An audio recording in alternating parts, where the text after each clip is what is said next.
داسې جینکو سره هېڅکله واده مه کوئ، خدای مه کوه الله مه کوئ به ټوله زندګي دغه شانتې خرابه او برباده به وي. دا ډېر کسان چې نشې کوي نو دا عزتمنو د دغې دپاره کوي چې یعنې د دوی ښځو کې دغه نشانې وي او ډېرې ښځې دغه شانتې وي چې عزتمنو زناکارې نه وي، یعنې غلط کارونه کوي. نو خاوند به مجبوره وي چې یعنې داسې نشې وکړي او داسې کارونه کوي. راځئ مینه وال دا کمې جینکۍ دي او کمې ښځې دي نن زه تاسو سره په دې ویډیو کې شریکوم. ما سره دا ویډیو تر اخره پورې وګورئ چې تاسو ته پوره معلومات در ورسیږي. د دې معلومات نه مخکې اول زه تاسو ته دا یادګینه وکړم، تاسو کو چارې زموږ په دې سوپر کلیک چینل کې نوي وئ، چینل هم نوي سبسکرایب کړئ. مهرباني وکړئ تاسو زموږ د سوپر کلیک چینل د سره سبسکرایب کړئ، خوا کې سره د ټلۍ هر یوه نوي معلوماتي ویډیو تاسو ته په اسانۍ باندې در ورسیږي.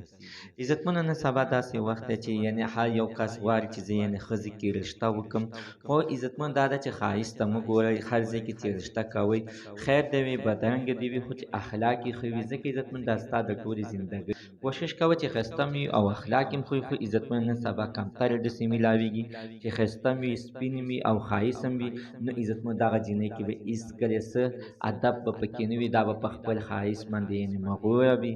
د دې باندې به عزتمن دومره هلکان عاشقان وي چې د دې جینۍ به یعنې د خپلې زندګۍ نه زړه موړ شوي وي او غواړي به چې د څو پیسو په خاطر باندې یعنې زه غلط کارونه وکړم.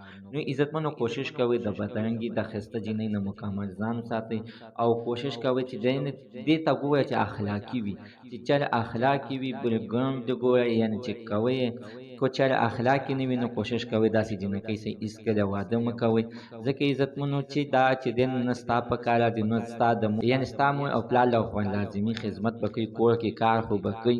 نو عزتمن دا د دې نه وي، دا یعنې خپل حسن ته مغروره وي، بیا تا ته پیغورونه هم درکوي. خو چې ته چې ورته یوه خبره کوې دا تا پسې ګز جبه راوباسي.